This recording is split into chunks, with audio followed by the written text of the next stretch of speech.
생각의 틀을 깨뜨리는 창의력 수수께끼입니다. 오늘은 아주 쉬운 수수께끼인데, 오늘은 단어의 뒤쪽에 돈, 머니가 들어갑니다. 자, 남들 몰래 번 돈은 뭘까요? 살그머니입니다. 살그머니. 달걀을 팔아 번 돈은 뭘까요? 에그머니. 와, 전부 너무 잘하십니다. 도둑이 훔친 돈은 뭘까요? 설거머니. 설거머니. 앞에 제일 먼저 살거머니입니다. 도둑이 훔친 것은 설거머니.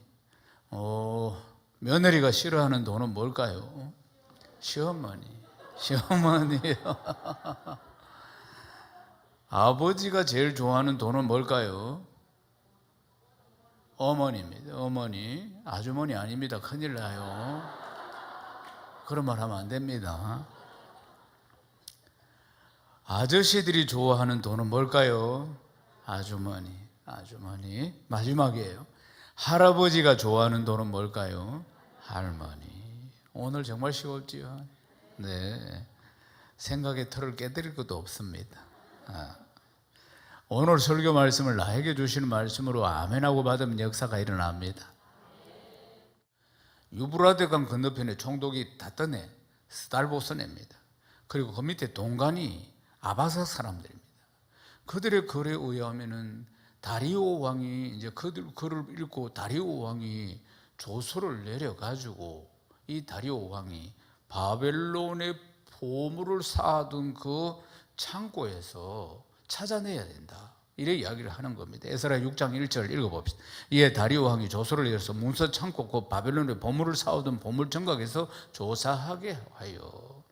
그러니까 고레스 왕이 조서를 내렸다고 하니까 성전 건축을 하라고. 그러니까 이 고레스 왕이 내린 조서를 찾아라. 다리오 왕이 그랬던 것이에요. 그런데 이게 어디 있는지 모르는 거예요. 시간이 한참 지났기 때문에.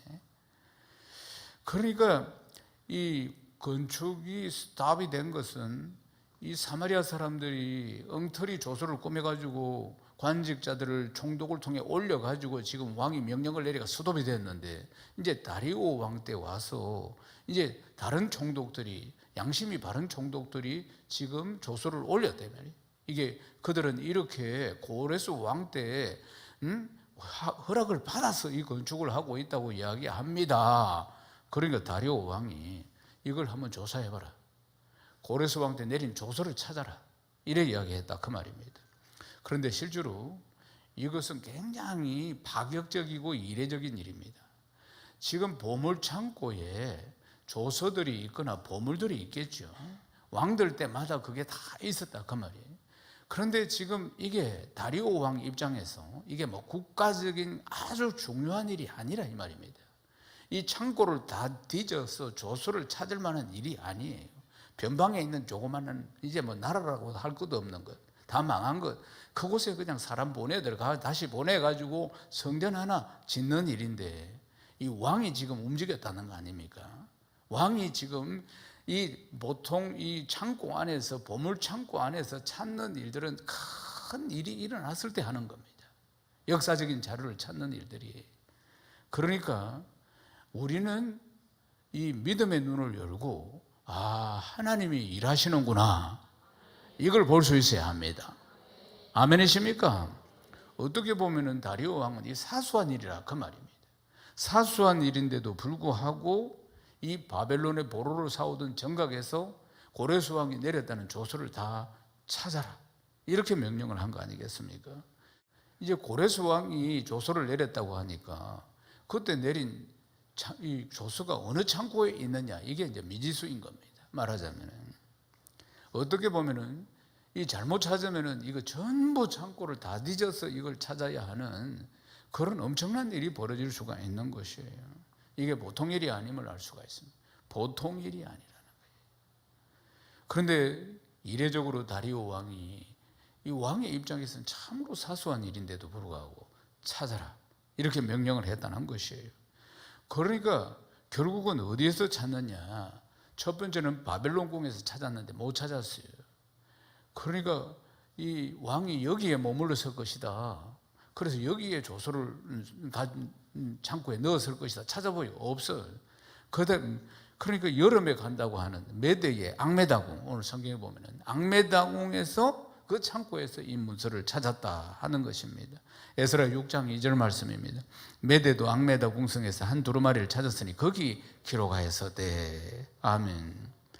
그러니까 바벨론 궁에 있는 보물 정각 창고에서 찾아서 못 찾았어요. 못 찾았으면 끝날 줄 알았는데 그게 아니고 왕이 끝까지 찾으라고 했기 때문에 그 다음에 여름에 머무는 궁으로 가가지고 거기서 찾아냈다는 거 아니겠습니까? 사랑하는 여러분, 하나님의 역사입니다. 하나님이 하시지 않았다면 이런 일이 일어날 수가 없는 것이에요. 그러니까 우리는 항상 믿음의 눈을 열어서 사소한 일에서부터 큰 일에 이르기까지 하나님이 역사하시고 일하시는 것을 볼 수 있어야 합니다. 창세기 30장 27절 읽어봅시다. 라반이 그에게 이르되 여호와께서 너로 말미암아 내게 복 주시는 줄 내가 깨달았노니 네가 나를 사랑스럽게 여기거든 그대로 있어라. 아멘. 야곱이 라반의 둘째 아들 라헬을 사랑했어요. 그래서 라헬을 사랑해서 라헬과 결혼하기를 원했습니다. 그러니까 외삼촌 라반이 7년 동안 네가 일해주면은 내 딸을 주겠다 그랬던 거예요. 그래서 7년 동안 열심히, 그래서 7년이 하루같이 이 말이 이제 여기 나옵니다. 그렇게 열심히 일해줬어요. 그리고 나서 결혼식을 했는데 밤에 했습니다. 피로연행이 열리고 밤에 결혼해서 아침에 딱 일어나 보니까 라헬이 아닌 거예요. 언니라. 그래서 14년 동안 삼촌 밑에서 일을 합니다. 그리고는 이제 14년 동안 일을 하고 그 뒤에 또 몇 년을 더 해서 이제 한 20년이 되었을 때 야곱이 이제 삼촌 밑에 그만 있고 고향으로 돌아가 분가를 하려고 합니다. 그러니까 지금 30장 27절 방금 읽은 말씀은 그 상황에서 외삼촌이 한 이야기입니다. 뭐라고 이야기합니까? 라반이 그에게 이르되 여호와께서 너로 말미암아 내게 복을 주신 것을 내가 깨달았노라. 그래 이야기하잖아요. 그러면서 할 수 있거든 그냥 여기 있으라. 왜요? 이 라반이 처음에 야곱이 올 때는 재산이 별로 없었어요. 그런데 야곱이 있음으로 해서 하나님이 야곱을 축복하셔서 자기가 이제 부자가 됐다 이야기입니다. 이걸 자기 눈으로 보았다는 거예요. 자기 눈으로. 그러니까 여호와께서 너로 말미암아 나에게 복 주신 것을 내가 깨달았노니 그렇게 이야기하는 거예요. 그러니까 외삼촌 라반은 하나님 안 믿는 사람입니다. 그럼에도 불구하고 야곱을 통해서 하나님이 복을 주시는 손길이 그냥 적나라하게 보였다는 이야기예요. 사랑하는 여러분, 하나님은 지금도 역사하십니다. 아멘이십니까? 지금도. 그러니까 일반적인 상식으로 생각하면 다리오 왕이 이런 것까지 조서를 찾아내라고 할 필요가 없는데도 지금 하나님이 역사하시니까 그러니까 지금 이 일들이 진행되고 있다는 것입니다. 그러니까 우리가 살아가면서 사소한 일에서 큰 일에 이르기까지 하나님의 일하심을 볼 수 있는 눈이 있어야 합니다. 아멘이십니까? 시편 124편 1절을 읽어보겠습니다. 이스라엘은 이제 말하기를 여호와께서 우리 편에 계시지 아니하셨더라. 우리가 어떻게 하였으랴. 아멘. 이 말씀을 보십시오. 하나님이 내 편이 되어 주시지 않았더라면은, 나를 지켜주시지 않았더라면은 오늘 이 복된 자리까지 어떻게 올 수가 있었겠습니까? 우리가 얼마나 유약하고 연약한 존재인지 우리 모두 잘 압니다. 그러니까 알게 모르게 하나님이 나를 붙들어 주시고 내 편이 되어 주셨기 때문에 오늘 이 자리까지 온 겁니다. 사랑하는 여러분, 이제 조서를 찾아서 밝히 보여준 게 뭐냐면 이 성전을 건축하는 이런 고레스 왕년에 이 조서가 분명히 딱 내려왔고 그리고 이 일이 얼마나 합법적인가 하는 게 온 세상에 드러난 것입니다. 그리고 더 구체적인 내용도 드러났습니다. 에스라 6장 3절을 읽겠습니다. 고레스 왕 원년에 조서를 내려 이르기를 예루살렘에 있는 하나님의 성전에 대하여 이르는 이 성전 곧 제사 드리는 처소를 건축하되 지대를 견고히 하고 그 성전 높이는 60규빗으로 너비도 60규빗으로 하고. 아멘. 단순히 성전을 건축해도 된다 이 이야기가 아니고 성전을 어떤 식으로 건축해야 하는지 크기까지도 다 나왔다는 거예요. 보면은.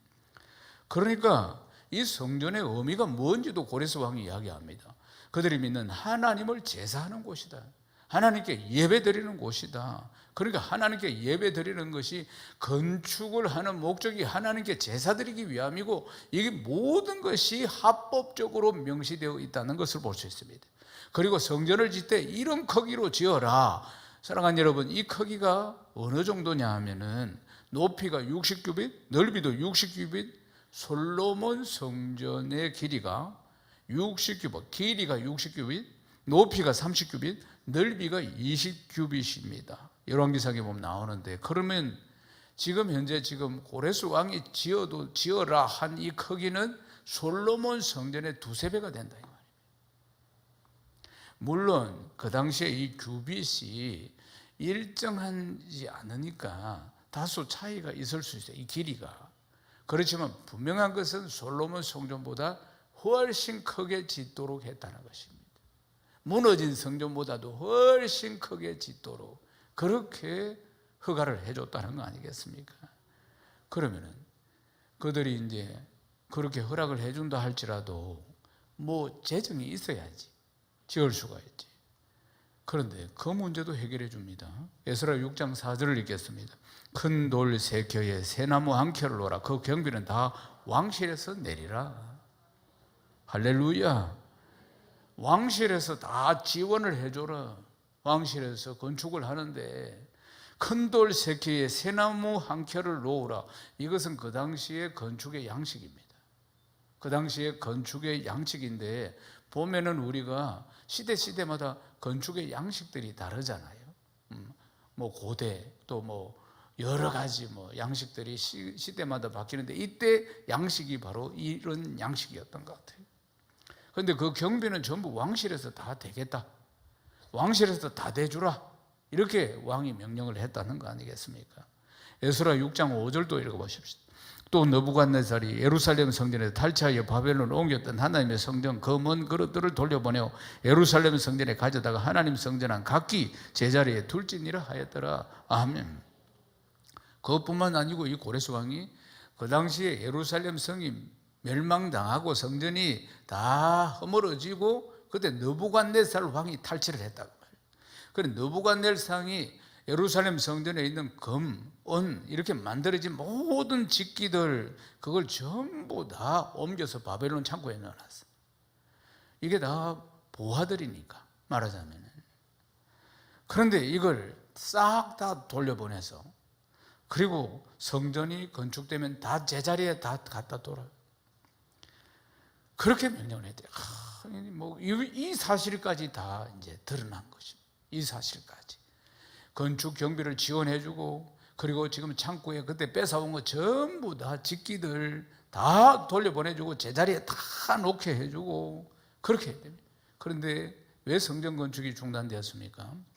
주변에 사는 이 사마리아 사람들이 모함을 해서 그런 거 아닙니까? 이 사람들이 모함을 했어요. 왜요? 이 유다 사람들이 와서 성전을 짓고 세력이 커지면 자기들에게 별로 불리할 거라고 생각한 거예요. 그러니까 못 짓도록 방해를 하죠. 그러니까 방해를 하는데 어떻게 했습니까? 이제 엉뚱한 말을 만들어낸 거지. 이들이 성전을 건축하면 세력이 커지면 이제 세금을 안 낼 것이고 그리고 또 이제 반역을 꾸밀 것이다. 반역할 것이다. 이런 식으로 조서를 꾸며가지고 뇌물을 줘가지고 올렸다 그 말이에요. 그리고 그 당시에 왕이 딱 보고는 공사 중단을 딱 내린 것입니다. 그러니까 고레스 왕의 조서가 다 밝혀지면서 공사를 하는 합법적인 이유뿐만 아니라 왕실에서 재정적인 지원을 해주고 그것뿐만 아니라 느헤미야, 그렇게 느헤미야가 아니고 그 느부갓네살 왕이 뺏어온 거 그것도 전부 돌려주고 그렇게 해라는 것까지 다 드러난 겁니다. 이 부분에 대해서 사랑하는 여러분, 내 편이 되시는 하나님은 우리가 살다가 억울한 일을 만날 수도 있는데 그 억울함도 우리 하나님이 다 해결해 주십니다. 아멘이십니까? 우리가 세상을 살아가면서 예수 믿는 것 때문에 억울한 일을 당하면 여러분 걱정하지 마십시오. 하나님이 해결해 주십니다. 하나님이 내 편이십니다. 항상 기억하십시오. 내 편 되시는 하나님이셔요. 내 편 되시는 하나님께서 나의 억울함도 다 해결해 주시는 하나님이십니다. 나의 눈물을 닦아주시고 놀라운 은혜와 축복으로 이 모든 상황을 바꿔주시는 분이 내 편 되시는 하나님이심을 믿으시기를 주님의 이름으로 축원합니다. 유다 백성들의 이 억울함이 이제 기쁨으로 변화되었습니다. 다리오 왕은 이 총독 다뜨네, 스달보스네, 그리고 동간 이들에게 새로운 조서를 내립니다. 에스라 6장 7절입니다. 읽겠습니다. 하나님의 성전 공사를 막지 말고 유다 총독과 장로들이 하나님의 이 성전을 제자리에 건축하게 하라. 아멘. 이에 새로운 조서가 내려오는데 그 조서에 제일 먼저 성전 건축에 대한 허가입니다. 이게 다시 내려지는 거예요. 합법적으로 이제 성전 건축을 인정받습니다. 지금까지 성전 건축을 못하고 여러 억울한 누명을 쓰고 있었는데 이것이 확실하게 밝혀지면서 이제 다시 당당하게 성전 건축을 시작하게 된 것입니다. 그리고 또 보면은 에스라 6장 8절입니다. 내가 또 조서를 내려서 하나님의 성전을 건축함에 대하여 너희가 유다 사람의 장로들에게 행할 것을 알리노니 왕의 재산 곧 유브라데강 건너편에 거둔 세금 중에서 그 경비를 이 사람들에게 끊임없이 줘서 그들로 멈추지 않게 하라. 아멘. 그래서 고레스 왕이 약속했던 것처럼 이제 건축 경비를 세금 거두는 데서 그걸 계속 이쪽으로 해서 지원해 줘라. 그래서 건축이 멈추지 않도록 경비를 계속 대해라. 이렇게 이야기하는 거 아니겠어요? 아멘이십니까? 놀라운 일입니다. 하나님이 하시는 것입니다. 에스라 6장 9절에서 10절도 읽겠습니다. 또 그들이 필요하는 것 곧 하늘에 하나님께 드릴 번제의 수송아지와 순양과 어린 양과 또 밀과 소금과 포도주와 기름을 예루살렘 제사장의 요구대로 어김없이 날마다 주어서 그들이 하늘에 하나님께 향기로운 제물을 드려 왕과 왕자들의 생명을 위해 기도하게 하라. 그러니까 또 다른 약속이 뭡니까? 예배를 잘 드릴 수 있도록 약속해 주는 거 아니겠습니까? 예배를 드리는데 그 제사에 들어가는 수송아지, 번제에 들어가는 순양, 어린 양, 또 밀, 소금, 포도주, 기름 이것도 다 제공해 줘라. 할렐루야. 예, 놀라운 일입니다. 예배를 드릴 수 있도록 이 제물들을 다 제공해 줘라. 합법적으로 예배 잘 드릴 수 있도록 지원해라. 에스라 6장 11절에서 12절 또 읽어보겠습니다. 내가 또 명령을 내려오니 누구를 막론하고 이 명령을 변조하면 그 집에서 들보를 빼내고 그를 그 위에 메어 달게 하고 그 집은 이로 말미암아 거름더미가 되게 하라. 만일 왕들이나 백성이 이 명령을 변조하고 손을 들어 예루살렘 하나님의 성전을 헐진데 그곳에 이름을 두신 하나님이 그들을 멸하시기를 원하노라. 나 다리오가 조서를 내려놓으니 신속히 행할지어다 하였더라. 아멘. 다리오 왕이 마지막으로 딱 그 이야기를 하죠. 이 조서에는 누구든지 요 명령을 변조하면은 그러니까 큰 화를 당한다 이 말이죠. 아무도 이걸 변조할 수가 없다. 그러니까 이 고레스 왕 때 조서가 내렸는데도 중간에 이걸 변조시켰다 그 말이에요. 음모를 통해 가지고. 그러니까 다시는 이런 일이 일어나지 않도록 그렇게 명령하는 것을 볼 수가 있습니다. 그러니까 이 사마리아 사람들이 다시는 괴계를 부리지 않도록 이 부분에 대해서 못을 탁 박는 것을 볼 수가 있습니다. 사랑하는 여러분, 오늘 말씀의 제목이 뭡니까? 내 편 되시는 하나님이십니다. 하나님이 내 편 되신 하나님의 은혜인 것입니다. 하나님이 함께 하시는 은혜인 것이에요. 그렇다면 우리가 평생을 살아가면서 내 편 되시는 하나님의 은혜를 우리가 어떻게 해야 누릴 수가 있는가 하는 것이에요. 유럽을 가보면은 지금은 이제 코로나 때문에 가기가 어렵지만 이전에 다 가보셨을 때 보면은 유럽에는 오래된 이제 중세 시대에 지었던 그러니까 성들이 있잖아요. 성들이 보면은 요새처럼 아주 멋지게 있습니다. 성주들이 자기 큰 성을 가지고 있죠. 성 안에 살면서. 근데 이 성에 가보면은 각 성들마다 다 동일한 게 하나 있는데 중앙에 채펄실이 있는 겁니다. 성 안에 많은 여러 용도의 집들이 있는데 성주가 거하는 집도 있고 뭐 여러가 있는데 그 중에 이 중앙에 보면 항상 채펄실, 예배드리는 실이 있다. 그만 교회가 있다 이 말이죠. 그러니까 그 당시에 성주들이 전쟁을 하거든요. 그러니까 땅을 뺏기 위해서 이제 옆에 성들과 전쟁을 하거나 아니면 뭐 연합해가지고 전쟁을 하거나 전쟁을 자주 한다고요. 전쟁을 통해서 부를 만들어 가는 거예요. 그러니까 전쟁을 하러 나갈 때 항상 채플실에 성직자를 부릅니다. 성직자를 불러가지고 이 전쟁의 승리를 기원하는 예배를 드리게 되는 거예요. 이게 뭐냐면 이 중세 때 이 사람들이 하나님을 자기 편으로 만드는 그런 방법이 바로 전쟁을 앞두고 예배를 채플실에서 드리는 거예요. 그것 때문에 이 채플실이 존재하는 것입니다. 성경에도 보면 비슷한 이야기가 있습니다. 사무엘상 4장 3절을 읽어보겠습니다. 백성이 진영으로 돌아오며 이스라엘 장로들이 이르되 여호와께서 어찌하여 우리에게 오늘 블레셋 사람들 앞에서 패하게 하셨는고 여호와의 언약궤를 실로에서 우리에게로 가져다가 우리 중에 있게 하여 그곳으로 우리 원수들의 손에서 구원하게 하자 하니. 아멘. 엘리 제사장 때 이런 일이 있었어요.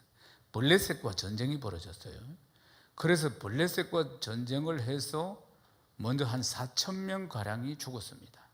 그러니까 이스라엘이 패했다 이 말이죠. 그래서 4,000명 정도가 죽었을 때 안이 나온 게 뭐냐면은 이들이 실로에 있는 언약궤를 가져오자.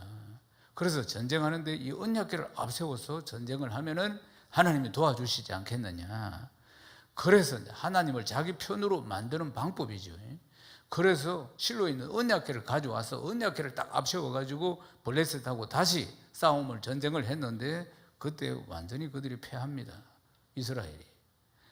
그때 죽은 숫자가 3만 명입니다. 그리고는 언약궤도 빼앗기고 그리고는 엘리의 두 아들, 엘리 제사장의 두 아들 홈리, 비느하스 그들도 다 죽습니다. 그러니까 이게 왜 이런 일이 일어났느냐. 그들은 하나님을 내 편으로 만들기 위해서 이 언약궤를 사용했는데 그런데 이게 마치 안 믿는 사람들이 부적을 붙여가지고 부적을 활용하는 것처럼 하나님의 언약궤를 마치 부적처럼 활용을 하려고 했다 이 말입니다. 그러니까 하나님이 기뻐하시지 않았죠. 그럼 인간적인 방법으로는 하나님이 내 편이 되는 게 아니라 이 말입니다. 이 말씀이 우리에게 가르쳐주는 교훈은 그러면 어떻게 해야지 하나님이 내 편이 되어주시는가. 요한복음 13장 20절을 읽겠습니다. 내가 진실로 진실로 너희에게 이르노니 내가 보낸 자를 영접하는 자는 나를 영접하는 것이요 나를 영접하는 자는 나를 보내신 이를 영접하는 것이니라. 아멘. 하나님께서 내 편 되시는 건 축복과 은혜를 누리기 위해서는 예수 그리스도가 내 인생의 구원자가 되어야 합니다. 예수 그리스도가 내 인생의 주인이 되셔야 되는 것이에요. 예수 그리스도를 영접하는 것은 하나님을 영접하는 것입니다. 예수 그리스도가 내 인생의 주인이 되는 것, 예수 그리스도가 내 인생의 구원자가 되시는 것, 그것이 하나님이 내 편 되시는 비결입니다. 이사야 12장 2절을 읽겠습니다. 보라, 하나님은 나의 구원이시라. 내가 신뢰하고 두려움이 없으리니 주 여호와는 나의 힘이시며 나의 노래시며 나의 구원이심이라. 아멘. 내 편 되시는 하나님이 나의 구원자이십니다. 나의 힘이시고 나의 노래이시라 그 말입니다. 하나님께서 내 편 되시면 무슨 염려가 있겠습니까? 무슨 장애가 있겠습니까? 하나님이 내 편이신데 어떤 염려가 있겠습니까? 사랑하는 여러분, 이 은혜가 날마다 임하기를 주님의 이름으로 축원합니다. 이제 말씀을 마무리하겠습니다. 숨겨진 비밀은 언젠가는 밝혀지기 마련입니다. 유대민족들의 이 숨겨진 비밀이 오늘 말씀을 통해서 밝혀졌습니다. 그것이 이제 성전 건축의 정당성입니다. 정당성뿐만 아니라 지원과 그리고 더 큰 성전을 건축하도록 이런 다 은혜들이 다 밝혀진 거 아니겠습니까? 하나님이 내 편 되시면 놀라운 역사가 일어납니다. 아멘이십니까?